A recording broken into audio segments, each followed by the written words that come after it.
The first gunshot came at dawn, jerking Jackson Keller awake from another night of dreamless sleep. His hand automatically reached for the Colt .45 beside his pillow, before his mind even registered the commotion outside his window. Humboldt, Wyoming Territory, 1871, a place where a man could disappear, where Jackson had hoped his past might finally stop haunting him. He'd been wrong about that. Jackson threw back the thin blanket and swung his legs over the edge of the bed, bare feet landing on the rough wooden floor of his modest ranch house. 5 years he'd been here, building something from nothing after leaving everything behind in Kansas. 5 years of hard work, solitude, and a vow never to open himself up to the kind of pain that had nearly destroyed him.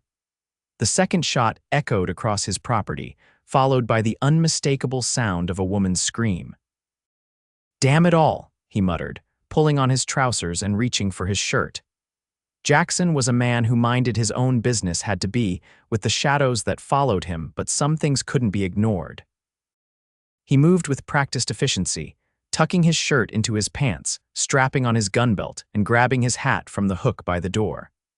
Outside, the early morning light painted the rolling hills of his small cattle ranch in hues of gold and amber. In the distance, near the creek that marked his eastern property line, he could see the disturbance, a stagecoach, listing dangerously to one side, a horse down, and figures moving around it. Jackson mounted his chestnut gelding, Scout, which he kept in the small corral near the house. As he approached the scene, the details became clearer. 4 men on horseback surrounding the coach.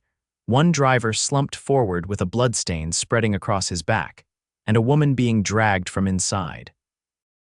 "That's far enough, gentlemen," Jackson called out, his voice carrying across the open space. He kept his hand hovering near his gun.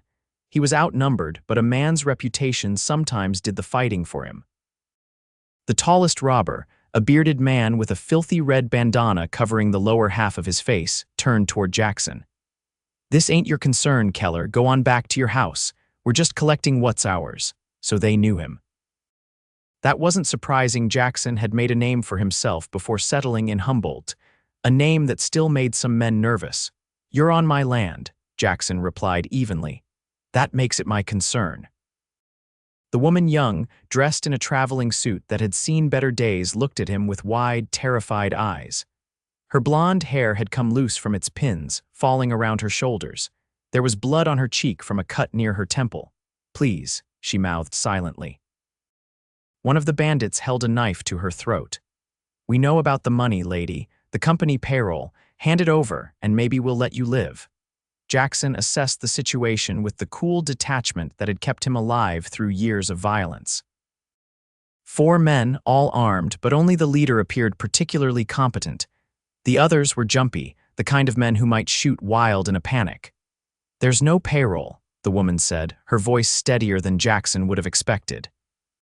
"I'm just traveling to Humboldt to take a position as a schoolteacher," the bandit holding her laughed. "That's not what we heard." "Then you heard wrong," Jackson cut in. "Now let the lady go and we can all part ways peaceable-like." The leader's eyes narrowed. "You willing to die for a stranger, Keller? That doesn't sound like the man I've heard about." Jackson's jaw tightened.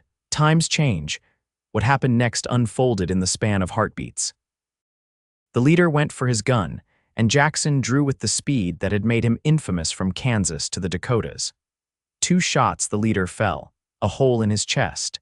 The man holding the woman hesitated just long enough for her to drive her elbow back into his stomach. She twisted away as Jackson fired again, catching the second bandit in the shoulder. The remaining 2 men, seeing their advantage disappear, turned their horses and fled across the open grassland. Jackson could have shot at least one of them, but he held his fire. "No need for more blood than necessary. Are you hurt, madam?" he asked, dismounting and approaching the woman who now stood trembling beside the coach. "Not badly," she replied, touching the cut on her face. "They killed Mr. Prescott." She nodded toward the driver. Jackson checked the man's pulse, though he already knew what he'd find. "I'm sorry." The woman nodded, her composure remarkable considering what she'd just endured. "I'm Faith Newcomb. I was on my way to Humboldt to teach at the school." "Jackson Keller," he replied, tipping his hat slightly. This is my land you're on. Humboldt's still about 5 miles west. Faith glanced at the remaining horse still hitched to the coach. The other lay dead in its traces. I suppose I should be grateful they didn't take the horses, too. They were after something specific, Jackson observed, eyeing the luggage that had been partially thrown from the coach. Were they right about a payroll? She shook her head. No, but they wouldn't believe me. I'm just a schoolteacher. She paused, looking at the dead men, then back at Jackson. You killed them without hesitation. It wasn't a question, but Jackson answered anyway. A man who hesitates in Wyoming tends to end up dead. Faith studied him with intelligent hazel eyes. You've done this before. Again, not a question. Jackson didn't respond, instead turning his attention to the coach. That wheel's broken. You won't make it to town in this. What do you suggest? Jackson sighed inwardly. The sensible thing would be to take her to his house, let her rest, then escort her to town later. But he'd spent years avoiding entanglements of any kind, particularly with women who looked at him with eyes that seemed to see too much. I'll take you to my ranch house, he said finally. We'll need to come back for your things and handle the deceased. Faith nodded, her gaze drifting to the driver. Poor Mr. Prescott, he was kind to me during the journey. Jackson helped her onto Scout, then mounted behind her. Having a woman this close to him, feeling her warmth against his chest, smelling the faint lavender scent in her hair despite the dust of travel, was discomforting in ways he hadn't anticipated. He kept his body rigid, maintaining as much distance as the saddle would allow. The ride back to his house was silent. Jackson could feel Faith's exhaustion in the way she gradually leaned more heavily against him, her body betraying what her composed face would not. His ranch house was modest, but solid, a testament to the years he'd spent building something he could call his own. A small barn stood nearby, along with corrals for his horses and the small herd of cattle he maintained. It wasn't much compared to some of the larger operations in the territory, but it was enough for a man alone. You can rest inside, he said, helping her down from the horse. I need to go back and take care of those bodies, then see about getting your luggage here. Faith nodded, swaying slightly on her feet. The adrenaline that had kept her going was clearly wearing off. When was the last time you ate? Jackson asked, noticing her pallor. Yesterday afternoon, I think. We were supposed to stop for breakfast in Humboldt. Jackson led her inside and gestured toward the table. Sit. I'll make you something before I go. The simple act of frying bacon and eggs felt strangely domestic, something Jackson hadn't done for anyone but himself in years. Faith watched him move around the kitchen, her eyes tracking his movements with a wariness he recognized all too well, the look of someone who'd learned to be cautious around men with guns. You're very handy in a kitchen for a... She trailed off, for a killer. Jackson supplied, placing a plate in front of her. Faith's cheeks colored slightly. I was going to say for a rancher. I've been on my own a long time, he replied. A man either learns to cook or goes hungry. She ate carefully, with the manners of someone well-raised despite her obvious hunger. Jackson poured her coffee, then strapped his gun belt back on. Lock the door behind me, he instructed. I shouldn't be gone more than a couple of hours. Faith looked up from her plate. Thank you, Mr. Keller. You've been unexpectedly kind. Something in her voice made him pause at the door. We're not all bandits out here, Miss Newcomb. Her smile was small but genuine. No, apparently some of you are knights in dusty hats. Jackson felt an unwelcome warmth at her words. Don't get used to it, he said gruffly, and left before she could respond. Returning to the stagecoach, Jackson worked methodically, loading the bodies onto the remaining horse. He'd take them to town later. The sheriff would want to know what happened, though Jackson wasn't looking forward to the questions that would follow.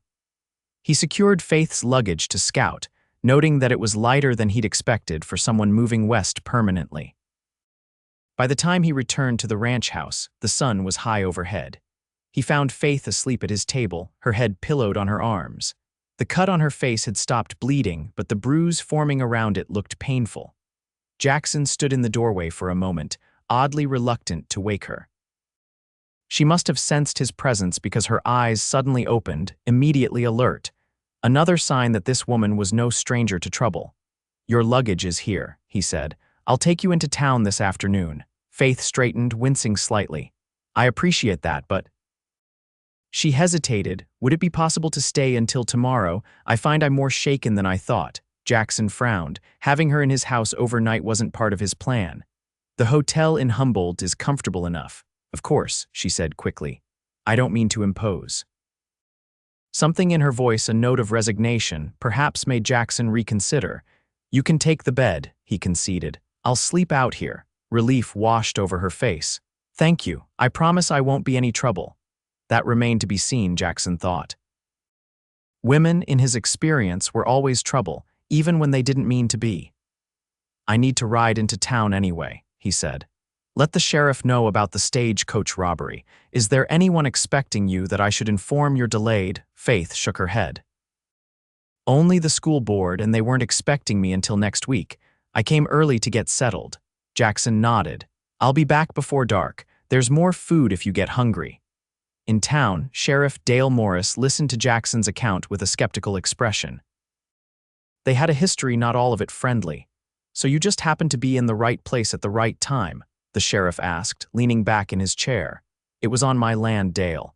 And these men, you're sure you didn't know them? Jackson's patience wore thin. They knew me. I didn't know them, Morris sighed. That's the problem, isn't it? Too many people know Jackson Keller. Your reputation has a way of attracting trouble. I didn't start this. No, but 2 men are dead, and it's my job to find out why. The sheriff stood. Where's the woman now? At my place. She was too shaken to come into town. Morris raised an eyebrow. Since when do you take in strays? She's not a stray, she's the new schoolteacher. Ah, yes, the school board mentioned someone was coming. The sheriff studied Jackson. Just be careful, Keller. Last thing you need is more complications. Jackson couldn't argue with that. He stopped by the general store for supplies, ignoring the curious looks from the townspeople. 5 years in Humboldt, and they still treated him like he might draw his gun at any provocation. When he returned to the ranch, the sun was setting, painting the sky in brilliant oranges and reds. He found Faith sitting on his porch, wrapped in a blanket despite the warm evening. You should be inside, he said, dismounting. It's peaceful out here, she replied. I've never seen a sunset like this. Jackson glanced at the horizon. He'd seen thousands of sunsets just like this one, but watching Faith's face as she took in the view made him see it anew. Sheriff knows about what happened, he said, sitting on the porch step below her. He'll send some men out tomorrow to bring in the stagecoach, Faith nodded. Will there be trouble for you? There's always trouble, he replied dryly, but no, not the kind you're thinking of. It was clear self-defense. They sat in silence for a while, watching as the colors deepened, then faded to purple and finally to the deep blue of early night. Stars began to appear, brilliant in the clear Wyoming sky. Where are you from, Miss Newcomb? Jackson asked finally. Boston, originally, she answered. Though I've been teaching in St. Louis for the past 3 years. That's quite a change, coming to Wyoming territory. Faith pulled the blanket tighter around her shoulders. I needed a fresh start. Jackson recognized the tone she was running from something, just as he had been. Humboldt's a decent town. Small but growing, people are mostly fair-minded. And what about you, Mr. Keller? Are you mostly fair-minded? The question carried weight he couldn't quite decipher. I mind my business and expect others to do the same. A diplomatic answer, she observed with a small smile. I'm not known for diplomacy, he replied, but I try not to judge people before knowing their story. Faith's eyes met his. And what's your story, Mr. Keller? Those men knew who you were. The taller one seemed afraid. Jackson stood, uncomfortable with the direction of the conversation. It's getting dark. You should come inside. To his relief, she didn't press further, following him into the house. Jackson made a simple dinner of beans and salt pork, which they ate in companionable silence. Afterward, he showed her to his bedroom. The wash basin is there, he said, standing awkwardly in the doorway. I'll be just outside if you need anything. Faith placed her small carpet bag on the bed. Thank you for everything today, Mr. Keller. I'm not sure I would have survived without your intervention. You seem capable enough, he replied, oddly compelled to reassure her. Get some rest, Miss Newcomb. Tomorrow will be soon enough to worry about what comes next. Jackson settled on the floor near the fireplace, using his saddle as a pillow. The house felt different with someone else breathing within its walls. Smaller somehow, more alive. He found himself listening to the soft sounds of Faith preparing for bed, the rustle of fabric, the splash of water in the basin, the creak of the bed frame as she lay down.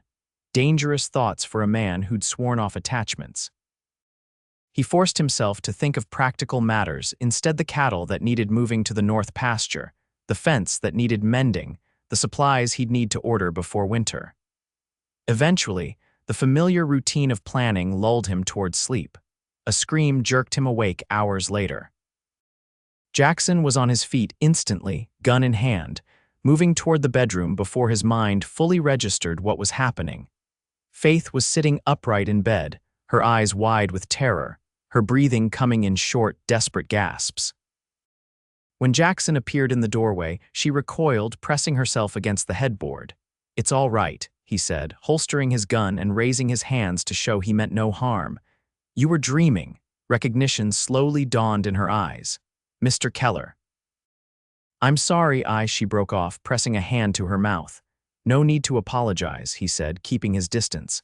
"After what you've been through, nightmares are to be expected." Faith took a deep breath, visibly trying to compose herself. "It wasn't just about today, I have them frequently." Jackson nodded, understanding all too well. "Would you like some water?" She nodded gratefully. When he returned with a cup, her hands were steadier as she took it from him. "I didn't mean to wake you," she said after taking a sip. "I'm a light sleeper," he replied, which was true. Years of looking over his shoulder had made deep sleep a luxury he rarely enjoyed. Faith looked at him in the dim light from the oil lamp he'd lit. "Do you have them too? Nightmares?" The question was presumptuous, but there was no judgment in her eyes, only a kind of weary recognition, the look of one haunted soul recognizing another. "Sometimes," he admitted. She nodded as if he'd confirmed something. "I should try to sleep again. Thank you for the water." Jackson returned to his makeshift bed, but sleep eluded him now. His mind kept circling back to the look in Faith's eyes, a look that spoke of experiences no schoolteacher from Boston should have had. Morning arrived with golden light streaming through the windows. Jackson had been up for hours, tending to his horses and starting breakfast.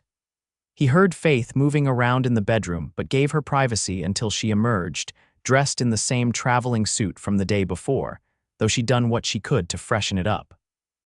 "Good morning," she said, her voice carrying a formality that hadn't been there during their midnight encounter. "I hope I haven't delayed your day too much." "No delay," he replied, placing a plate of eggs and bacon on the table. "Eat, we can head into town afterward." Faith sat and began eating with the same careful manners as before. "This is becoming a habit, you feeding me." "Don't get used to it," he said, the same words as yesterday, but somehow lacking the gruffness. She smiled, a real smile that transformed her face and made Jackson acutely aware of how young she was. Not a girl, but a young woman, probably in her mid-20s. "I never properly thanked you for saving my life yesterday," she said. "No need for thanks." Faith shook her head slightly. "There's every need. Not many men would have intervened against 4 armed robbers. You put yourself at considerable risk for a stranger." Jackson wasn't comfortable with gratitude. "Let's just say I've seen enough innocent people hurt. Now eat, town's waiting." They rode into Humboldt an hour later, Faith perched in front of Jackson on Scout, her luggage tied behind them. The small town was already bustling with morning activity wagons moving along the main street, shopkeepers sweeping their boardwalks, children running toward the schoolhouse. Jackson helped Faith down in front of the Humboldt Hotel, a 2-story building that was one of the town's more impressive structures. Mrs. Abernathy, the owner, emerged as they approached, her expression shifting from welcome to suspicion when she saw Jackson. "Mr. Keller," she acknowledged coolly. "What brings you to town twice in as many days?" "This is Miss Newcomb," Jackson replied, ignoring the woman's tone. "She's your new schoolteacher. There was trouble with the stagecoach yesterday." Mrs. Abernathy's demeanor instantly changed. "Miss Newcomb, we weren't expecting you until next week. Come in, come in. My goodness, what happened to your face?" Faith touched the bruise on her temple. "A minor altercation with some highway robbers. Mr. Keller was kind enough to intervene and offer shelter for the night." Mrs. Abernathy's eyebrows rose nearly to her hairline at this information, her gaze darting between Faith and Jackson. "How?" Fortunate, she managed. Jackson felt his jaw tighten. He knew exactly what the woman was thinking and what gossip would be spreading through town by noon. "If you'll excuse me," he said stiffly. "Miss Newcomb, the school board will want to meet you. They usually gather at the Silver Dollar around noon." Faith turned to him, seemingly oblivious to Mrs. Abernathy's implied judgment. "Thank you again, Mr. Keller, for everything." Jackson tipped his hat and turned to go, but Faith caught his arm. The touch was light, barely felt through his shirt sleeve, but it stopped him as effectively as if she'd grabbed his gun hand. "Perhaps I'll see you around town," she asked, her voice carrying a note of uncertainty. Jackson was acutely aware of Mrs. Abernathy watching this exchange with undisguised interest. "I don't come to town often, Miss Newcomb." Something like disappointment flickered in Faith's eyes before her polite smile returned. "Of course. Well, goodbye then, and thank you." Jackson nodded and left, feeling oddly as if he'd failed some test he hadn't known he was taking. He spent the rest of the morning running errands, aware of the whispers that followed him. By the time he stopped at the Silver Dollar for a quick meal, the entire town seemed to be talking about the new schoolteacher who'd spent the night at Jackson Keller's ranch. He was about to leave when Faith walked in, accompanied by 3 men he recognized as members of the school board. She caught his eye immediately, a smile breaking across her face. To his dismay, she excused herself from the men and came directly to his table. "Mr. Keller, I'm glad to see you. The school board has been telling me all about Humboldt. It seems like a wonderful community." Jackson stood, uncomfortably aware that half the saloon was watching them. "Glad to hear it. I trust you're settled at the hotel." "Yes, Mrs. Abernathy has been very accommodating." Faith lowered her voice, "though she seemed quite concerned about my virtue after learning I stayed at your ranch. She gave me a lengthy lecture on the importance of propriety for a schoolteacher." Despite himself, Jackson felt his mouth twitch. "Mrs. Abernathy is known for her traditional views." Faith's eyes sparkled with amusement. "She implied you were some sort of dangerous gunslinger with a dark past." "Is that true, Mr. Keller?" The directness of the question took him aback. "Mrs. Abernathy talks too much." Faith studied him for a moment. "Well, regardless of what she says, I know you're the man who saved my life. That counts for more in my ledger." Before Jackson could respond, one of the school board members, Harold Fletcher, the town's banker, appeared at Faith's elbow. "Miss Newcomb, we should join the others. There's much to discuss about the upcoming school term." "Of course, Mr. Fletcher." Faith turned back to Jackson. "Good day, Mr. Keller." Jackson watched her go, noting how easily she charmed the older men at the table, her manners impeccable, her smile genuine yet somehow reserved. She was good at putting people at ease, a useful skill for a teacher, he supposed. He paid for his meal and left, determined to put Faith Newcomb out of his mind. He had a ranch to run and no time for distractions, especially ones that came in the form of Eastern schoolteachers with haunted eyes and brave smiles. The next few weeks passed without incident. Jackson focused on his cattle and preparing for the coming winter. He heard occasional news from town. The stagecoach robbery had caused quite a stir, and Faith Newcomb was settling in well as Humboldt's new teacher. Several young, unmarried men in town were already showing interest, according to Mrs. Patterson, who delivered eggs to Jackson's ranch each week. "Such a pretty young thing," Mrs. Patterson said during one delivery. "Smart as a whip too, from what I hear. My Tommy says she knows all sorts of things about literature and mathematics that the last teacher never mentioned." Jackson grunted noncommittally, counting out coins for the eggs. "She asks about you, you know," Mrs. Patterson added casually. This caught his attention. "Who does?" "Miss Newcomb, of course. Whenever I mention I'm bringing eggs out to your ranch, she asks how you're faring. Seems to think highly of you." Jackson focused on placing the eggs in his basket. Just gratitude for helping her with those robbers, nothing more to it. Mrs. Patterson's knowing smile suggested she thought otherwise, but she didn't press the issue. It was nearly a month after Faith's arrival in Humboldt when Jackson finally saw her again. He'd come to town for supplies and was loading his wagon when he heard her voice calling his name. "Mr. Keller, what a pleasant surprise."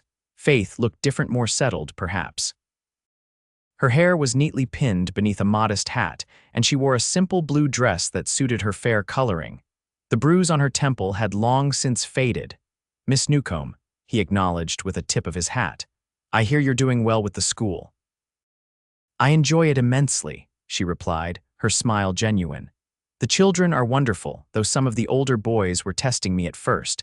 I believe we've come to an understanding now." Jackson could well imagine Faith holding her own against troublesome boys. There was a quiet strength in her that he'd noticed from the beginning. "Are you in town for long?" she asked, "just picking up supplies." Faith glanced at the sky, which had begun to darken with approaching clouds. "It looks like rain." "Perhaps you'd allow me to buy you coffee before you head back, as a proper thank you for saving my life." Jackson knew he should refuse. Getting closer to Faith Newcomb could only complicate his carefully ordered existence, but the sincerity in her eyes made refusal feel churlish. "Coffee would be fine," he conceded. They walked to the small cafe next to the hotel. Several townspeople noticed them together, their curious gazes following as Jackson held the door for Faith. Inside, they took a table near the window. "I've been meaning to ask," Faith said after they'd ordered. "How did those men know you, the ones by the stage coach?" Jackson had been expecting the question sooner or later. "I had a different life before coming to Humboldt."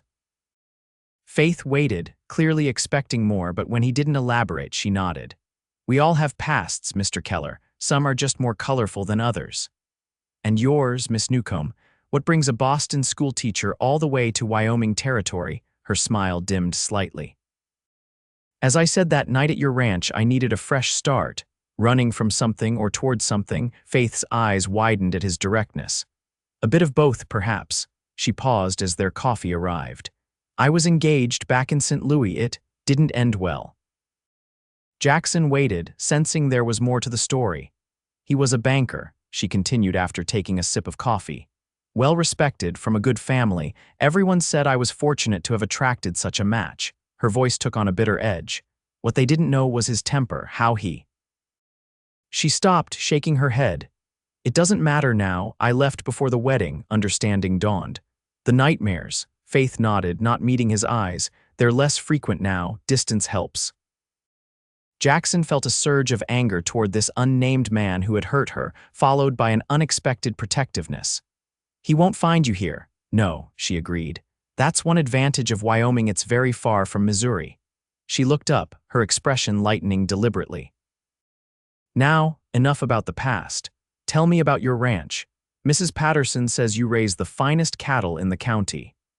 Jackson accepted the change of subject, describing his small operation with more detail than he'd intended. Faith listened attentively, asking intelligent questions about cattle breeding and winter feeding strategies that surprised him.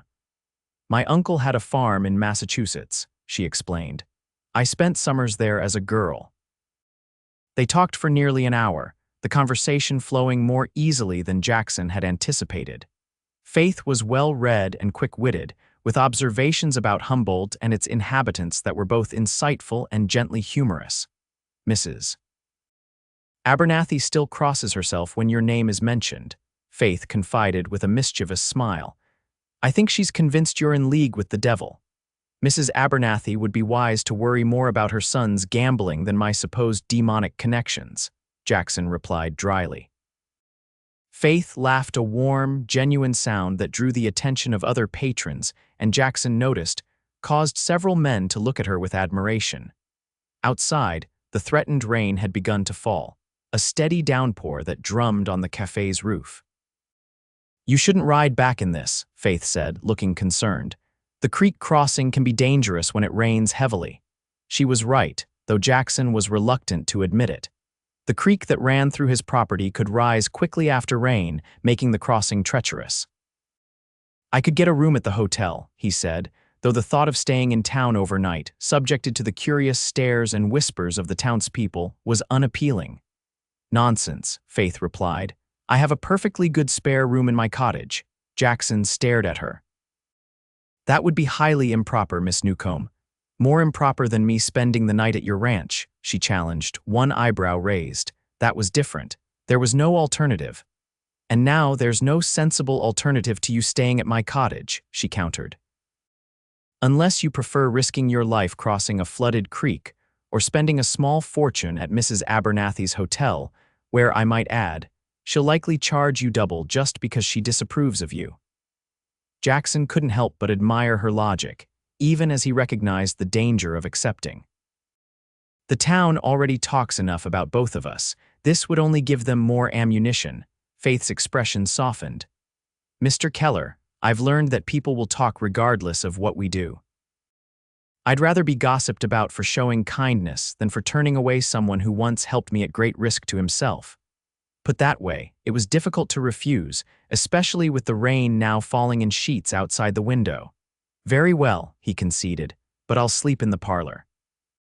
Faith's cottage, provided by the school board, was small but neat, located behind the schoolhouse.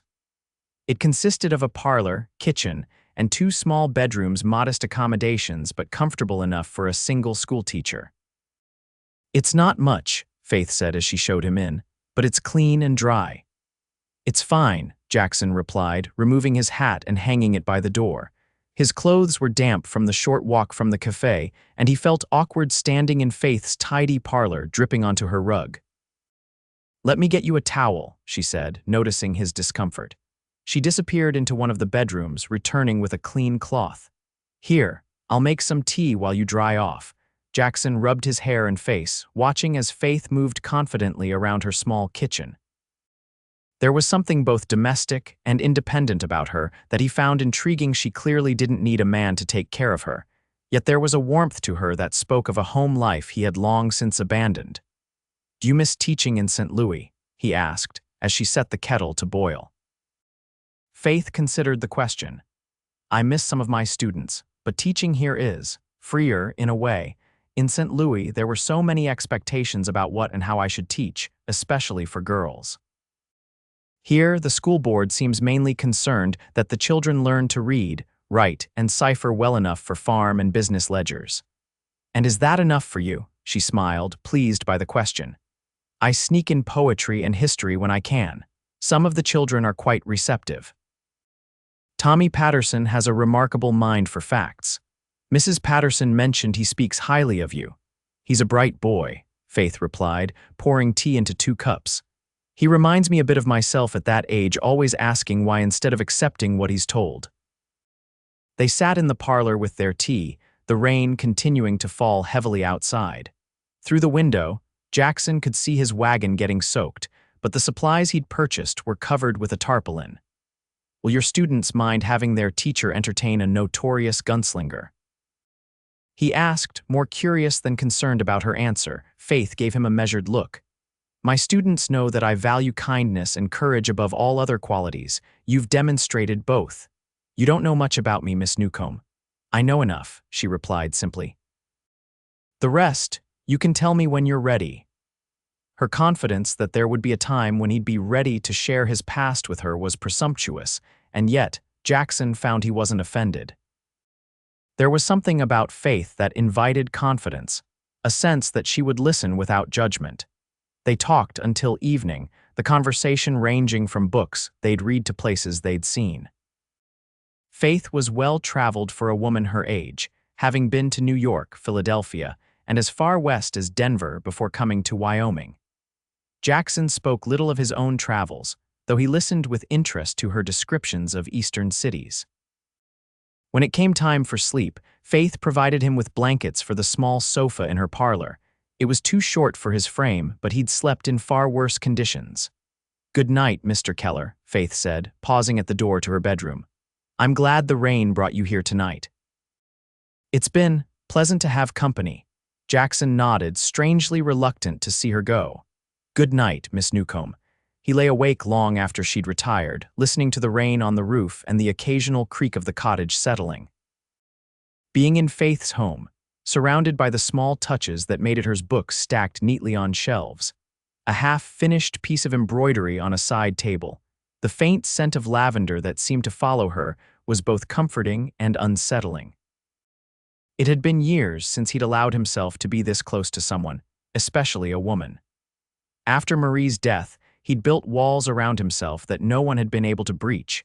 Yet somehow, Faith Newcomb had slipped through his defenses with her quiet strength and direct gaze. Dangerous, he thought.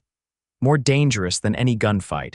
Morning brought clear skies and the realization that he'd slept more soundly on Faith's uncomfortable sofa than he had in his own bed for months. She was already awake when he rose, dressed in a simple house dress, her hair braided down her back. "I hope you slept well," she said, offering him coffee. "Well enough," he replied, accepting the cup gratefully.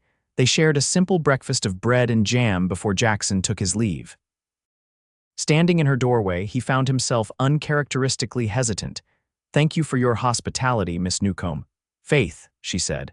"After sharing 2 households, I think we can dispense with formalities, don't you?" Jackson nodded slowly. "Faith, then, and I'm Jackson." "Jackson," she repeated, smiling. "Safe journey home."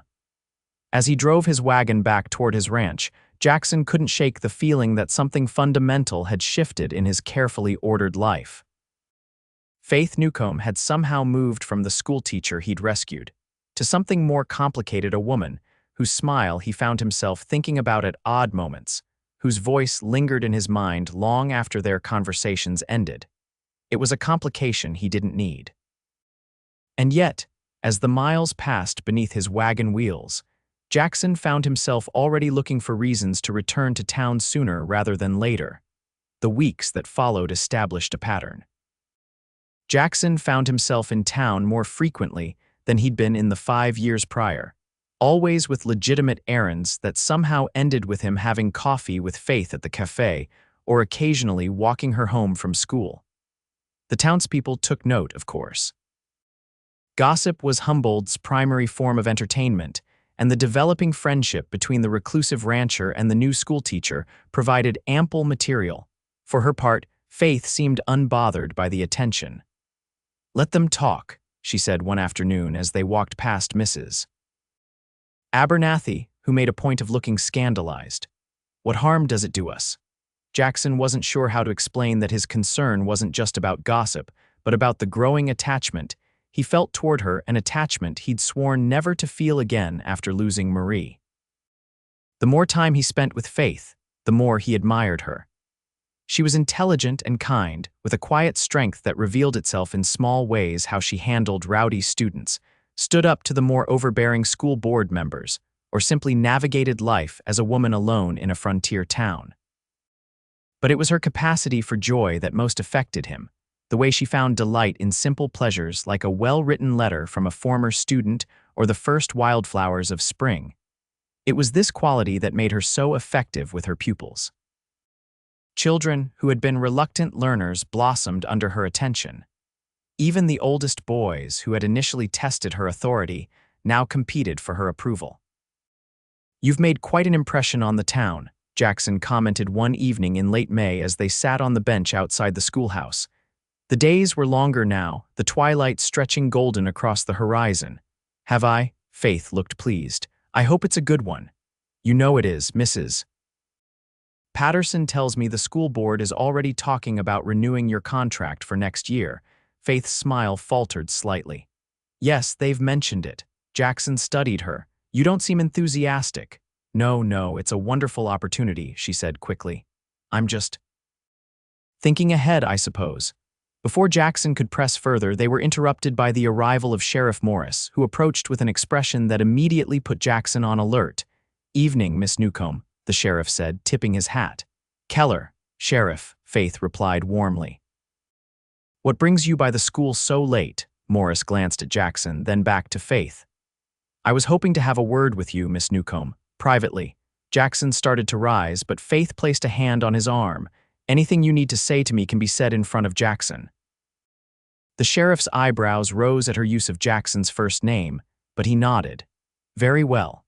I received a telegram today from the St. Louis Police Department. They're looking for a Faith Newcomb in connection with the death of a Mr. Edward Blackwell." Faith's hand tightened on Jackson's arm, her face draining of color. "Edward is dead. According to this telegram, he was found deceased in his home about a month ago. The St. Louis police seem to think you might have information relevant to their investigation." Jackson felt Faith trembling beside him. "This Edward Blackwell," he said carefully. "He was your fiancé?" Faith nodded, her eyes wide with shock.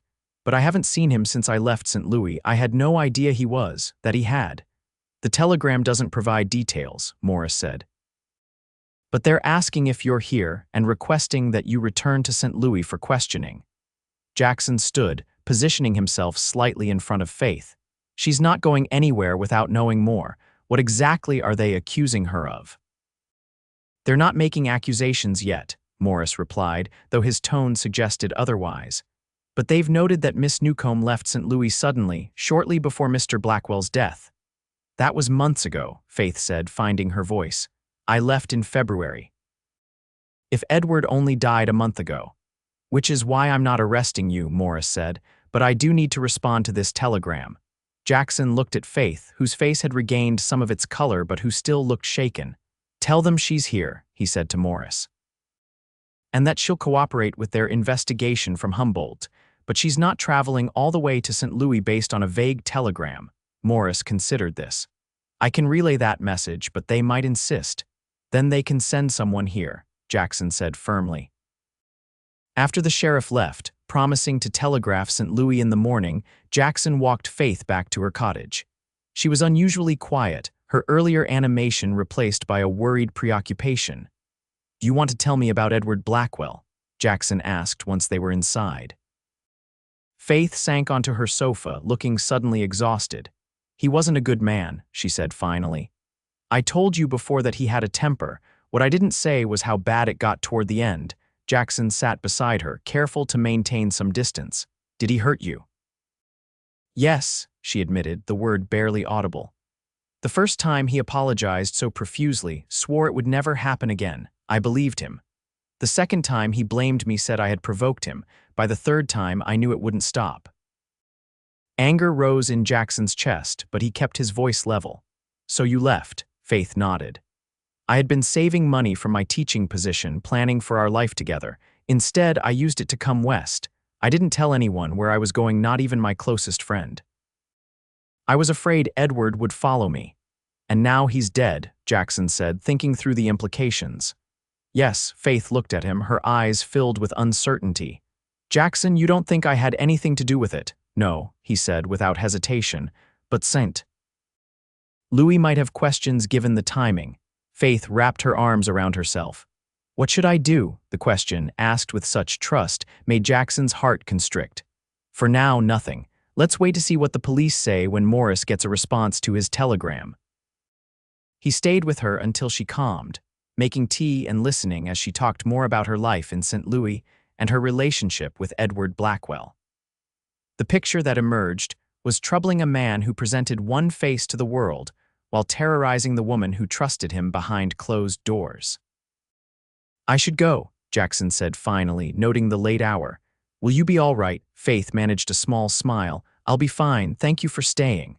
At the door, Jackson paused. Faith, whatever happens with this investigation, you're not alone, remember that.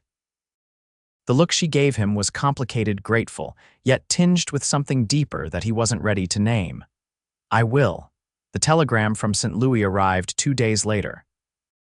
Sheriff Morris brought it directly to Faith's cottage, where Jackson had joined her for dinner, a fact that raised the sheriff's eyebrows but elicited no comment. They're sending a detective, Morris announced after Faith invited him in. He'll arrive on Tuesday's stage. Faith paled but nodded. What else did they say?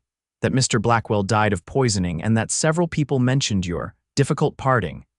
Jackson watched Faith carefully. She looked frightened but not guilty.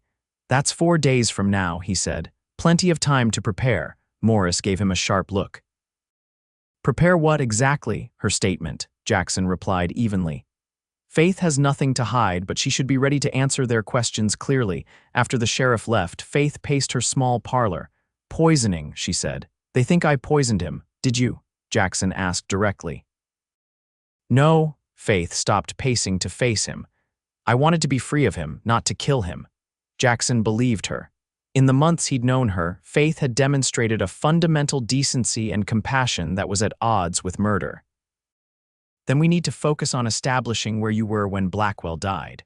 They spent the next few days gathering evidence of Faith's presence in Humboldt during the critical period.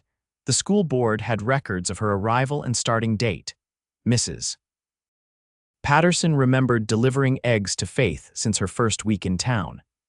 Several students and their parents could attest to her daily presence in the classroom.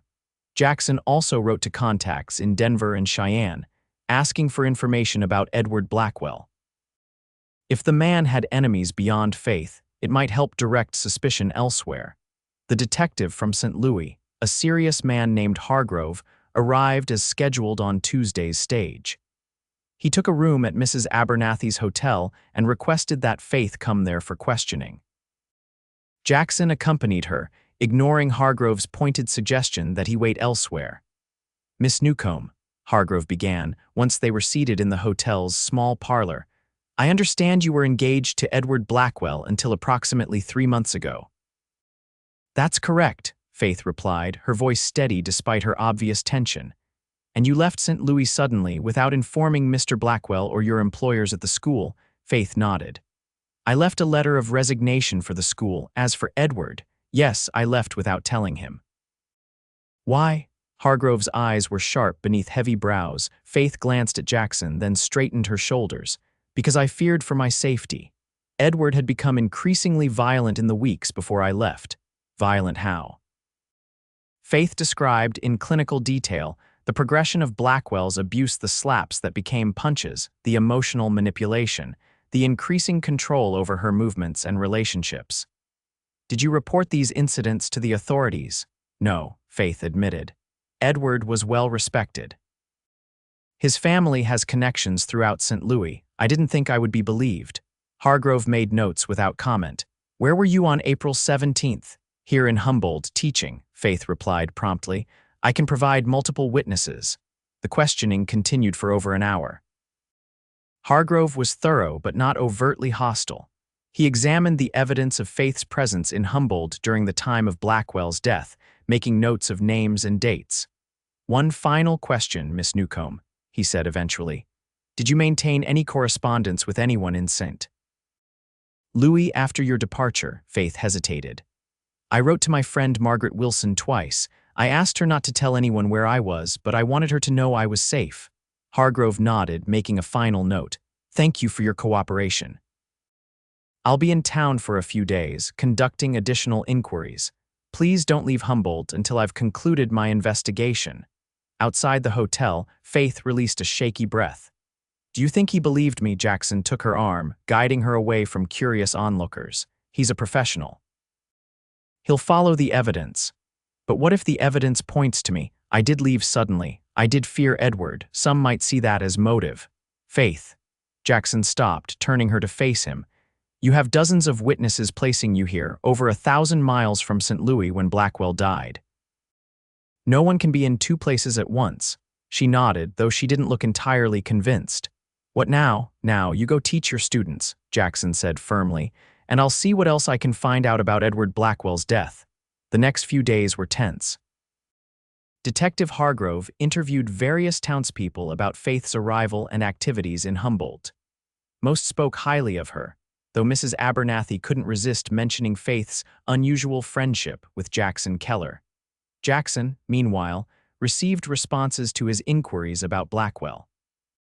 The picture that emerged was of a man who, as Faith had said, presented a respectable front to society while harboring darker tendencies in private. Several of Blackwell's business associates had suffered financial losses that might be attributed to his dealings, and at least one former fiancée before Faith had left town under mysterious circumstances.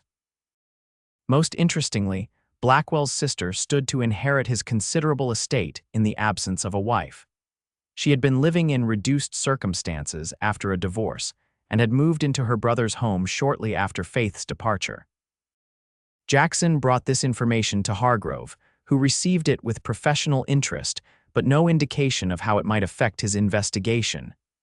"Miss Newcomb seems to have made quite an impression on you, Mr. Keller," Hargrove observed as they stood outside the hotel. "She's a good woman," Jackson replied simply, "and she's innocent." "Perhaps," Hargrove allowed, "but in my experience, even good people are capable of desperate acts when sufficiently provoked." "Not Faith," Jackson said with certainty. "She chose to leave rather than fight." "That tells you something about her character." Hargrove studied him with shrewd eyes. "It tells me something about yours as well, Mr. Keller. Your reputation precedes you, yet here you are, defending a schoolteacher with surprising vigor." Jackson didn't respond to the implied question. "Will you be returning to St. Louis soon?" "Tomorrow's stage," Hargrove confirmed. "I believe I've gathered sufficient information for my report. And your conclusions," the detective smiled thinly. "Those will be shared with the St. Louis Police Department first. But Miss Newcomb is free to remain in Humboldt for now." It wasn't the definitive answer Jackson had hoped for, but it was better than having Faith arrested. He relayed the news to her that evening as they sat on her porch, watching the sunset. "So it's not over," she said quietly. "Not entirely," Jackson admitted, "but Hargrove doesn't seem convinced of your guilt, or he'd be taking you back with him." Faith nodded, absently tracing patterns on her skirt. "Even if they determine I didn't kill Edward, the suspicion will follow me. Perhaps I should move on again, find another town where no one knows my history." The thought of Faith leaving Humboldt, leaving him, created an unexpected hollowness in Jackson's chest. "Is that what you want?" "No," she said after a moment. "I've found contentment here. The school, the children, the town." She looked at him directly. "You," the simple admission hung between them, weighty with implication. Jackson knew he should retreat, maintain the careful distance he'd tried to preserve despite their growing closeness. But the thought of Faith believing he wanted her gone was intolerable. "Then stay," he said.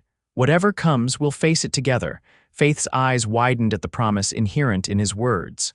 "Jackson, I know my reputation makes me a poor ally in this situation," he continued, needing to make her understand. "But I believe in your innocence, and I'll stand by you regardless of what Hargrove reports." Faith reached out, her hand covering his where it rested on the porch railing. "Your reputation doesn't concern me. I know who you are now, and that's what matters."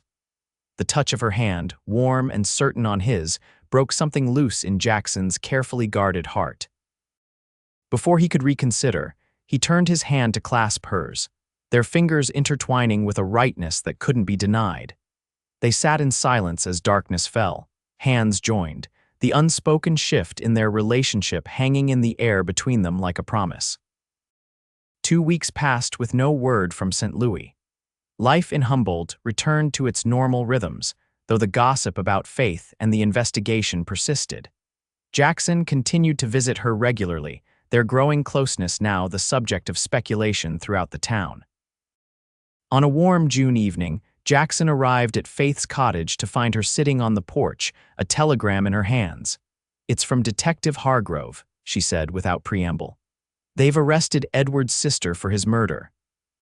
Apparently, she confessed after they found evidence she had purchased the poison months ago.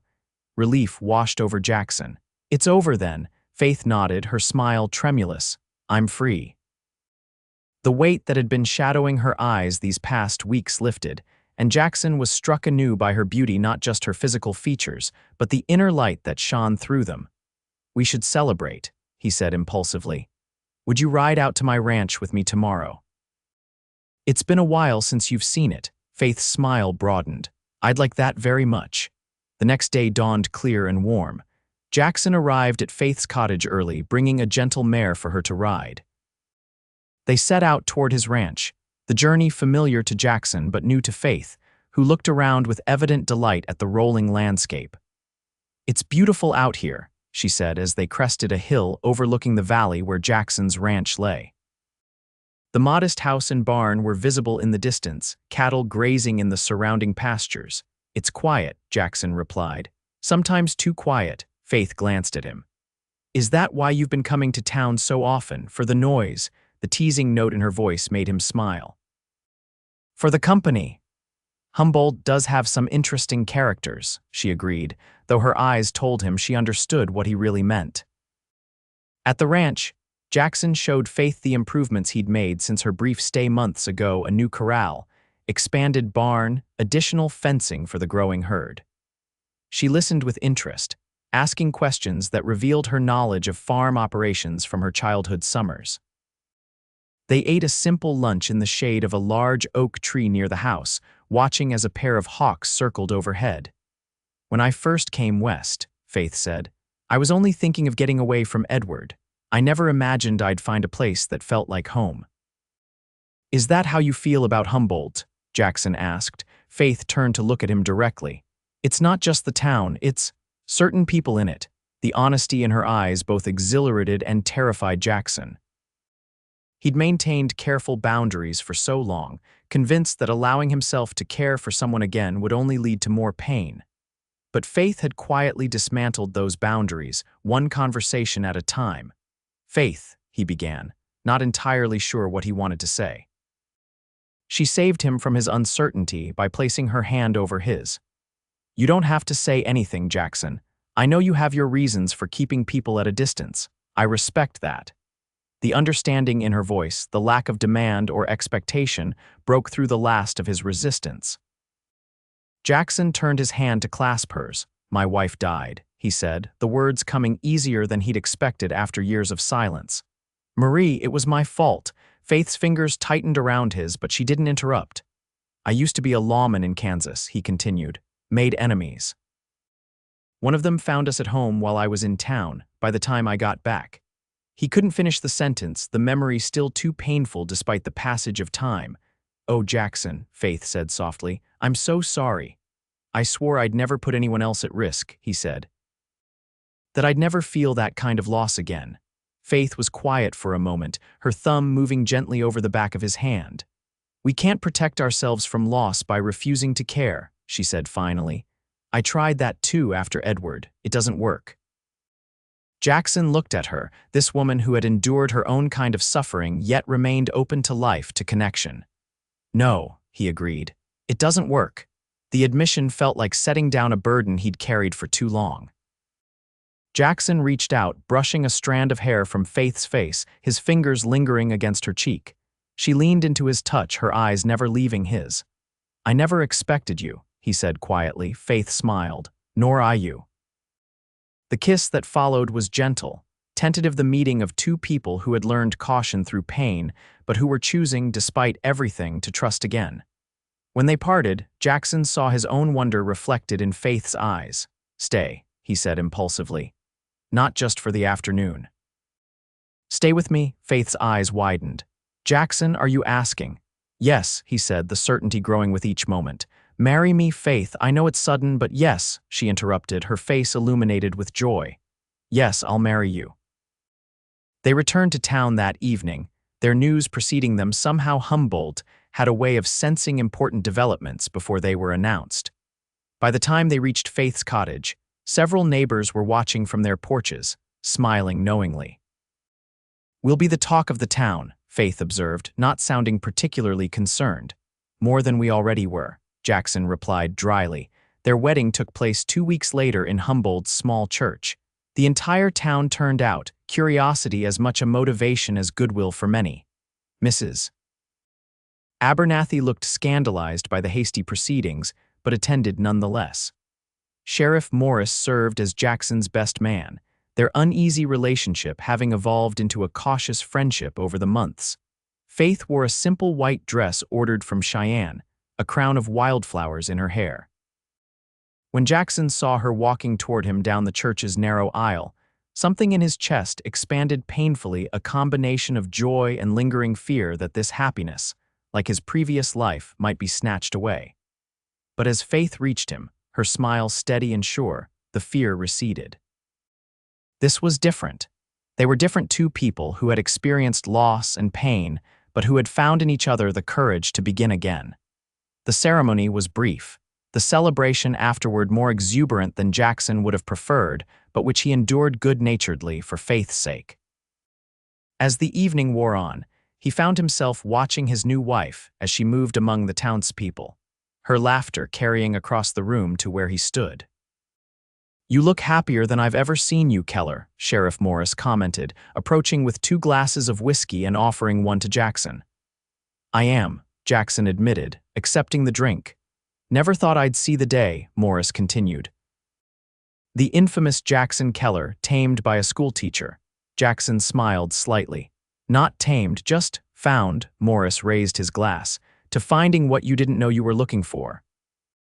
Later that night, As they rode back to the ranch, now Faith leaned against Jackson's chest, her body warm and trusting against his.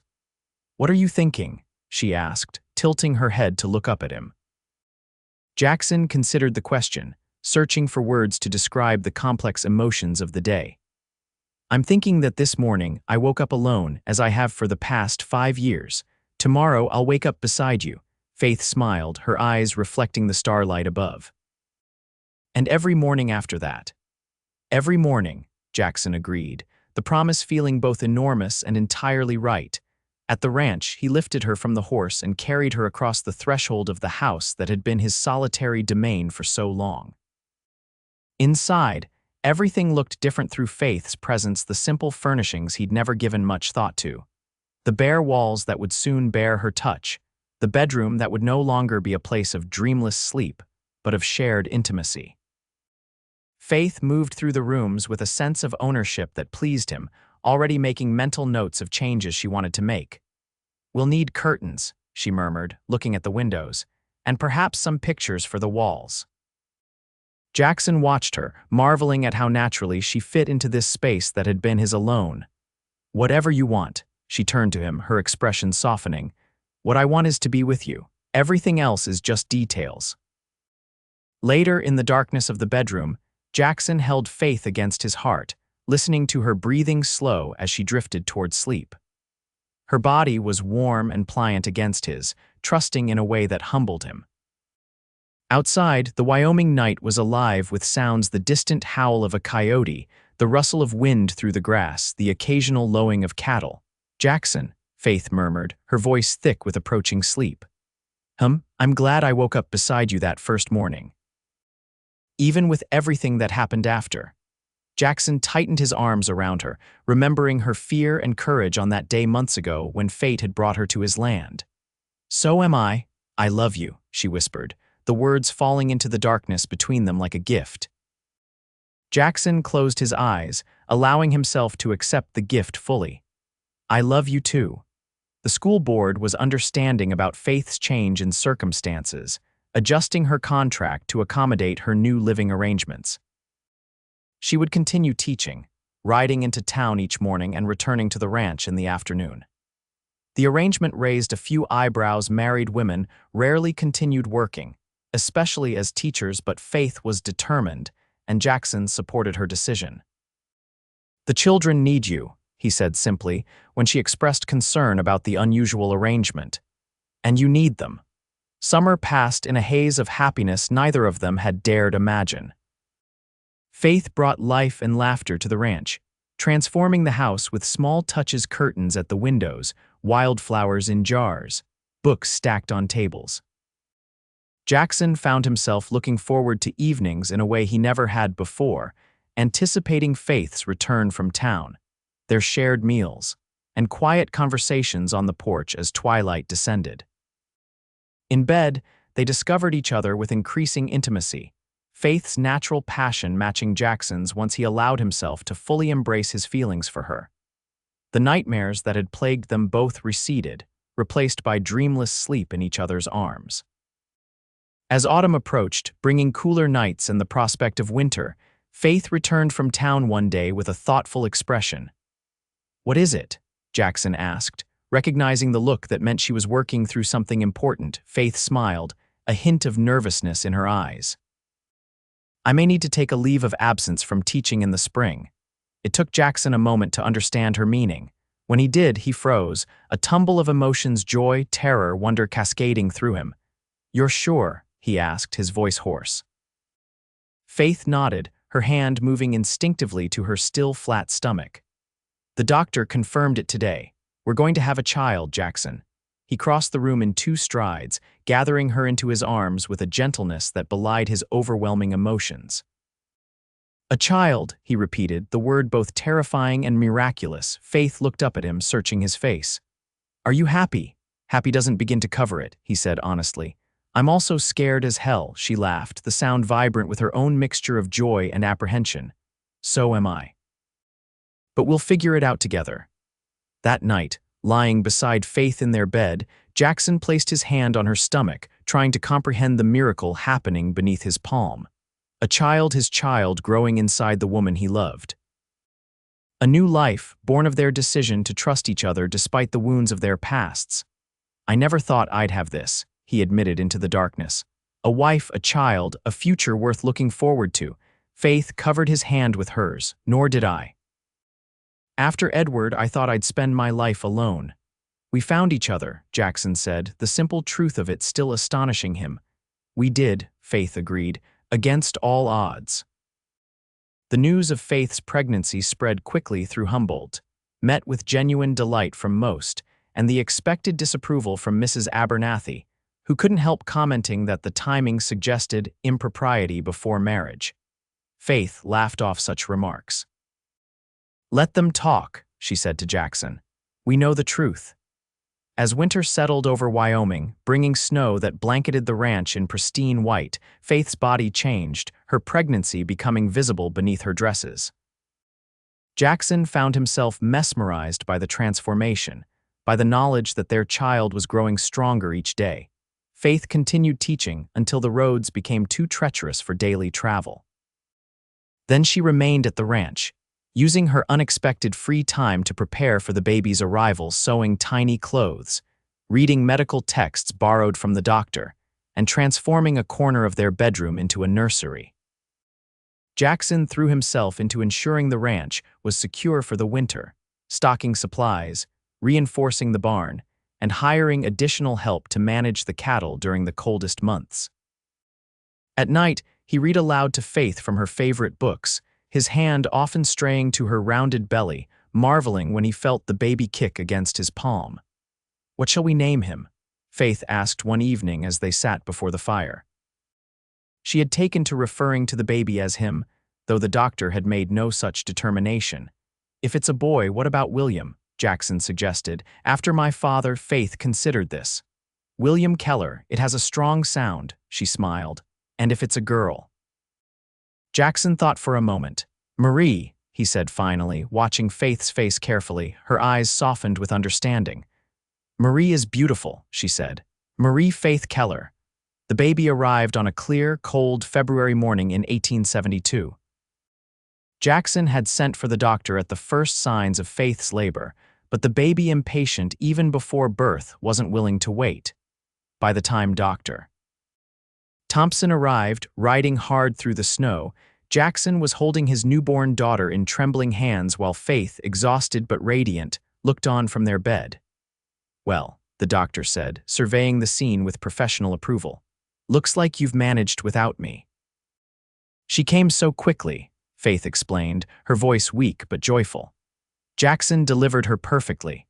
Jackson could hardly believe what had just happened, the terrifying, miraculous process of bringing his daughter into the world. He had faced gunfights with less fear than he'd felt watching Faith in pain, knowing there was little he could do to help.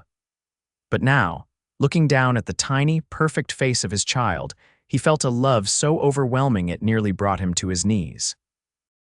"Marie Faith Keller," he said softly, placing the swaddled infant in Faith's arms.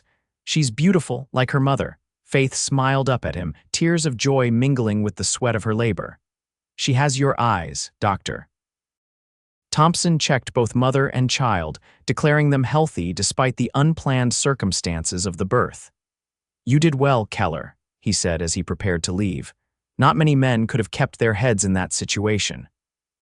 When they were alone again, Jackson sat on the edge of the bed, one arm around Faith's shoulders, the other hand gently touching his daughter's cheek. The sense of completeness he felt was unlike anything he'd experienced before, as if a circle had closed, bringing him full circle from loss to love, from solitude to family. "Thank you," he said, pressing his lips to Faith's temple. "For what?" she asked, her eyes never leaving Marie's face. "For waking up beside me that first morning," Jackson replied. "For trusting me when you had every reason not to, for making me believe in second chances." Faith turned her face to his, her expression radiant despite her exhaustion. "We saved each other, I think." As the years passed, the Keller family flourished. Marie grew into a strong-willed child with her father's steady gaze and her mother's quick mind. Faith returned to teaching once Marie was old enough, bringing their daughter to school with her until she was old enough to join the other students. Jackson expanded the ranch, hiring more hands as his herd grew, and his reputation as a fair employer spread throughout the territory. The nightmares that had once plagued both him and Faith faded into distant memory, replaced by the contented exhaustion of work and family. 2 years after Marie's birth, Faith gave birth to a son, William Jackson Keller, who inherited his father's quiet demeanor and his mother's love of books. The family was complete, or so they thought, until 5 years later, when twin boys James and Thomas arrived, throwing the household into cheerful chaos.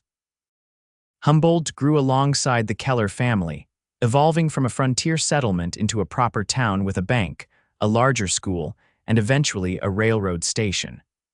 Faith became the school principal, respected throughout the territory for her progressive educational methods. Jackson served occasionally as a deputy when Sheriff Morris needed help, his past experience as a lawman proving valuable in maintaining order as the town expanded. On their 10th wedding anniversary, Jackson took Faith back to the spot under the oak tree where he had proposed. Their children were staying with Mrs. Patterson, giving them a rare night alone. 10 years, Faith marveled, leaning against Jackson's shoulder as they watched the sunset paint the sky in brilliant hues. Sometimes it feels like yesterday that I woke up in your house after the stagecoach robbery. And sometimes it feels like you've always been here, Jackson replied, his arm secure around her waist. At 45, his hair was beginning to show strands of silver, and the lines around his eyes had deepened, but he remained strong and vital. Faith, now in her mid-30s, had only grown more beautiful to him with the passing years. Motherhood and her work had given her a quiet confidence that made her a force in the community, respected even by those who had once gossiped about her hasty marriage to the reclusive rancher. "Do you ever regret it?" Faith asked, looking up at him. "Giving up your solitude for a house full of noise and chaos," Jackson laughed, the sound easy and genuine in a way it never had been before Faith came into his life. "Not for a single moment. Though I'll admit, there are days when James and Thomas test my patience." Faith smiled, well aware of the mischief their 7-year-old twins were capable of. "They adore you. All the children do." "They're lucky to have you for a mother," Jackson said, pressing a kiss to her temple. "I'm lucky to have you for a wife." Faith turned in his arms, her expression growing serious. "I never told you this, but that first morning when I woke up in your house, I was terrified.